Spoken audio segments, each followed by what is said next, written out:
Salah satu yang dibahas secara khusus di pasal oleh Al-Mundhiri rahimahullah, dan buku ini ditelusuri sahihan riwayat-riwayatnya oleh Al-Albani rahimahullah, adalah anjuran bersiwak dan keutamaannya. Dan sudah kita jelaskan, sedikit kita singgung pada pertemuan sebelumnya, atau tepatnya pertemuan yang lalu, tentang adanya perintah bersiwak. Dan bagaimana siwak ini bagian daripada rutinitas seorang muslim dalam kesehariannya. Apa itu bersiwak? Membersihkan mulut dengan kayu dari pohon arak. Ya. Dan ini tentu tidak asing bagi teman-teman yang sudah pernah menggunakannya. Dan di sekitar Masjidil Haram dan Masjid Nabawi pada saat kita keluar atau mau menuju ke masjid, selalu ada orang yang menebah surban atau karpet kecil yang dia letakkan siwak, kayu-kayu siwak untuk dia jual tentunya. Di Indonesia saya di beberapa toko-toko buku, ya saya tidak tahu secara umum Indonesia, menurut saya di Jakarta saya lihat ada rutin, ya, ada sudah di packing dijual, ya, baik itu didatangkan dari luar mungkin atau dari lokal, saya tidak tahu, mungkin sudah ada yang menanamnya. Dan ini sangat baik, ya, kalau ada di antara kita yang berpikir untuk membudidayakan pohon arak ini, ya, yang akhirnya ranting-rantingnya, ya, dari pohon itu dan dari potongan-potongan dahannya itu bisa menjadi pembersih mulut yang disunnahkan. Dan siwak ini teman-teman sekalian, dia mendekati hukum wajib walaupun belum wajib, ya, karena anjurannya sangat ditekankan. Jadi kalau kita bahasakan dalam bahasa agama kita, sunnah muakkadah, sunnah yang sangat ditekankan, ya. Mirip dengan kalau bab sholat itu seperti sholat tahajud misalnya, ya. Jadi sholat yang dianjurkan sekali agar setiap muslim tidak ketinggalan. Seperti itu. Walaupun dia kalau nggak sholat dia tidak berdosa, tapi dia kehilangan banyak sekali keutamaan. Siwak ini teman-teman sekalian, pada saat Anda tidak menemukan dahan pohon arak, ya, maka Anda bisa bersikat gigi. Ya. Intinya membersihkan mulut. Ya.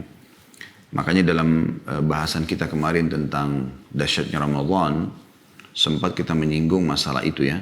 Bagaimana para ulama menyebutkan tidak dilarang seseorang muslim untuk bersiwak garis miring bersikat gigi. Ya. Karena tujuannya sebenarnya dia adalah mensucikan mulut.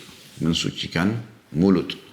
Dan nanti akan kita dengarkan riwayat di akhir pasal kita ini, bagaimana malaikat pun yang datang atau yang ada di sekitar kita sangat senang dengan bau siwak itu, terutama kalau digunakan pada saat mau sholat. Ya. Dan siwak ini teman-teman sekalian adalah sesuatu yang sangat digemari dan dicintai oleh Nabi SAW. Beliau selalu bersiwak. Bahkan pernah Aisyah ditanya, radhiyallahu anha, apa yang pertama Rasulullah SAW lakukan kalau ingin masuk ke dalam rumahnya? Maka Aisyah radhiyallahu anha menjawab, bersiwak. Ya. Dan saya sudah singgung riwayat pada pertemuan kita yang sebelumnya, bagaimana akhir sunnah Nabi SAW yaitu siwak. Pada saat beliau sudah sakit keras dan sudah menjelang menghadapi kematian alaihi salatu wassalam, beliau bersandar pada Aisyah radhiyallahu anha dan dalam kondisi sangat lemas. Ya, masuklah Abdurrahman, adik Aisyah radhiyallahu anhu ajma'in, kebetulan membawa siwak.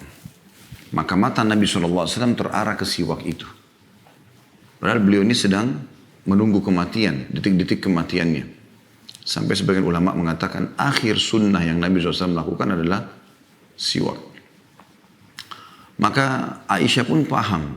Kalau Aisyah pun paham radhiyallahu anha, kalau mata Nabi menuju ke siwak. Ini ciri seorang wanita muslimah, istri yang salihah, bagaimana dia karena sukanya berkhidmat pada suaminya, sampai-sampai tanpa suami ucapkan pun dia sudah tahu dan punya perasaan kalau suaminya sedang butuh ini dan itu, misalnya makan, biologis, minum dan yang lainnya.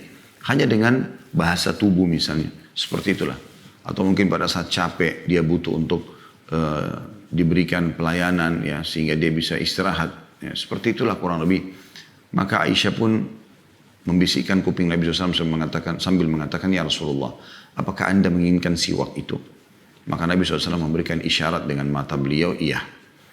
Ya, karena Nabi SAW itu sangat lemah, ya kondisinya. Alaihissalam setelah berapa hari beliau sakit tentunya. Maka Aisyah pun meminta dari Abdurrahman, kemudian beliau memotong bekasnya Abdurrahman ya, yang sudah dipakai, lalu beliau ya, kembali mempersiapkan sifat itu untuk Nabi SAW. Kemudian dimasukkanlah ke mulut Nabi SAW dan disiwakkan di mulut beliau. Alaihissalam. Nah pada saat sudah disiwakkan, kata Aisyah begitu selesai, siwak itu dicabut dari mulut Nabi SAW, tiba-tiba beliau menunjuk ke langit sambil mengatakan barir rafiqul a'la. Barir rafiqul a'la, kemudian beliau meninggal sallallahu alaihi wasallam. Yaitu, ya saya lebih memilih untuk bertemu dengan Tuhan saya. Kata Aisyah radhiyallahu anha, Nabi sallallahu alaihi wasallam pada saat itu diberikan pilihan, apakah beliau akan tetap hidup diperpanjang umurnya di dunia atau beliau ingin kembali bertemu dengan Tuhannya. Maka beliau pun memilih untuk ketemu dengan Tuhannya. Teman-teman sekalian, bagian yang perlu digarisbawahi juga di sini adalah ada adab.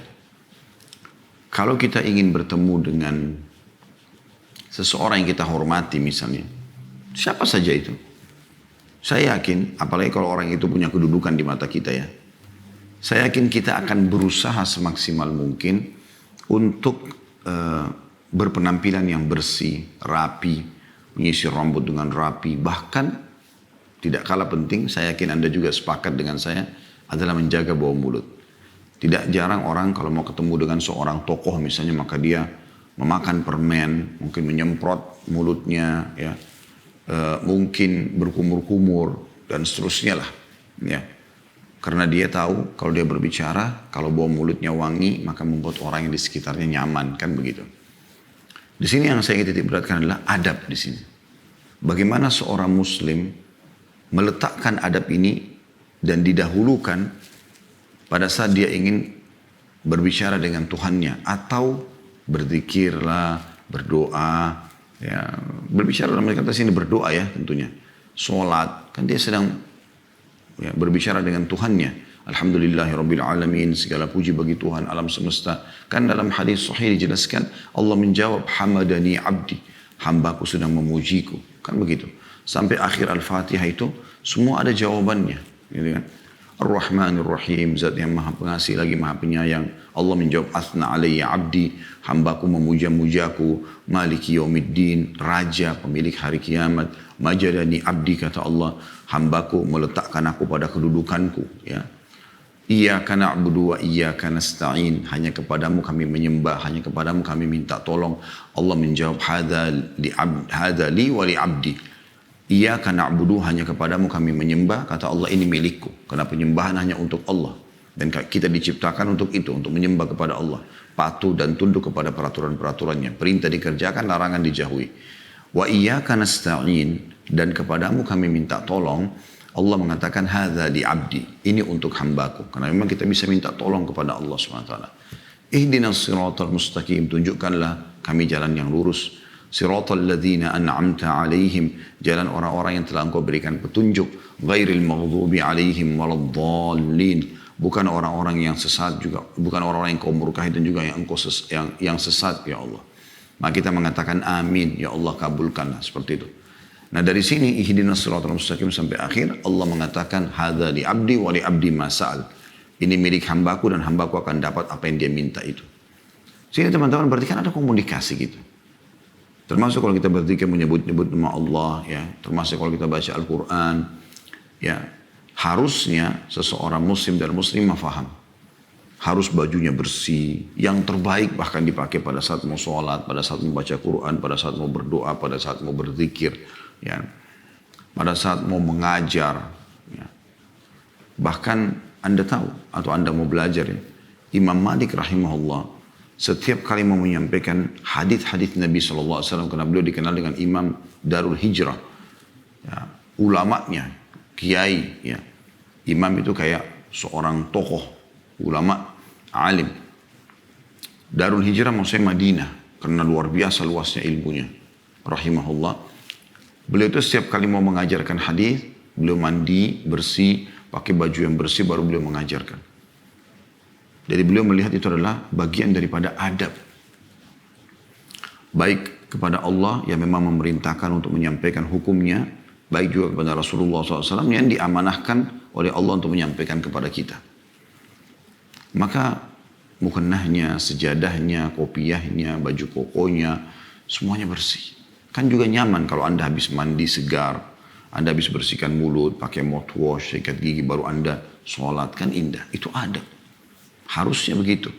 Kita bagaimana menjaga agar kita selalu dalam kondisi bersiwak ya, atau sikat gigi bersih. Saya juga sudah jelaskan teman-teman sekalian, bagaimana kita diperintahkan bersiwak atau sikat gigi ini sehari sampai puluhan kali.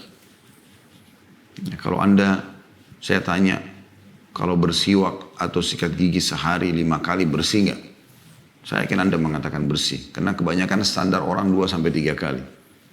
Pagi pada saat bangun tidur, kemudian dan mandi, kemudian yang satu lagi pada saat mau tidur malam gitu kan. Kalau ada orang tambahkan biasanya dia sikat gigi di siang hari selepas makan siang gitu kan.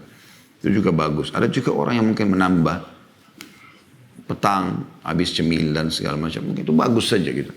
Tapi kalau ada orang satu hari 5 kali sikat gigi kita anggap sudah sangat bersih orang itu. Bahkan mungkin kita tidak temukan bau mulutnya. Belum lagi dia gunakan obat kumur dan seterusnya. Maka bagaimana dengan orang yang puluhan kali dia bersiwak? Sebagaimana nanti kita akan dengarkan hadis-hadisnya gitu kan. Dan ini akan banyak terpaparkan hadisnya. Walaupun hadis ini sudah sempat disinggung pada pertemuan yang lalu, tapi di sini lebih terinci, lebih banyak riwayatnya berhubungan dengan perintah Nabi SAW agar bersiwak setiap kali mau wudu dan setiap kali mau sholat. Dan kita bisa bayangkan luar biasa banyaknya sholat kita. Dan berapa kali kita dalam sehari disuruh wudu gitu kan. Sholat 5 waktu saja sudah 5 kali, berarti 5 kali kita bersiwak. Belum kita bicara sholat sunnah-sunnah qobliyah dan ba'diyahnya. Belum kita bicara duha dari 2 sampai 12 rakaat. Belum kita bicara tahajud 8 rakaat plus witirnya 3. Belum kita bicara sholat tahiyat masjid. Kalau masuk masjid belum kita bicara sholat sunnah wudu, sholat taubat. Ya, sholat-sholat yang diperintahkan. Berarti berapa banyak kita disuruh bersiwak. Ya, dengan. Oleh karena itu seorang muslim memang harus melekat pada diri dia kebersihan, ya, kerapian. Memang begitu. Karena Allah Subhanahu wa taala memang suka dengan semua itu. Terbukti Allah ciptakan kita dan Allah berikan kita perasaan suka dengan semua itu. Kita merasa senang sekali dengan bau wangi, penataan yang rapi, warna yang indah, bau yang wangi, semua kita suka. Gitu. Maka itu fitrah alami. Dan Nabi SAW mengatakan, Innallaha jamilun yuhibbul jamal. Allah indah dan menyukai keindahan. Keindahan ini kerapian, kebersihan, wangi, bersih gitu kan. Kita juga kalau dekat sama orang ini bersih, wangi. Kalau ngomong bau mulutnya enak gitu ya.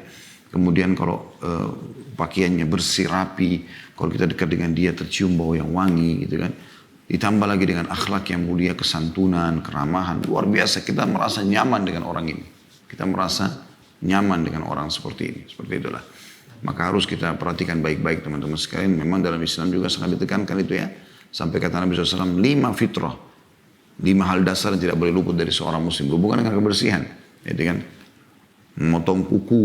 Gitu kan. Mencukur bulu kemaluan. Mencabut bulu ketiak.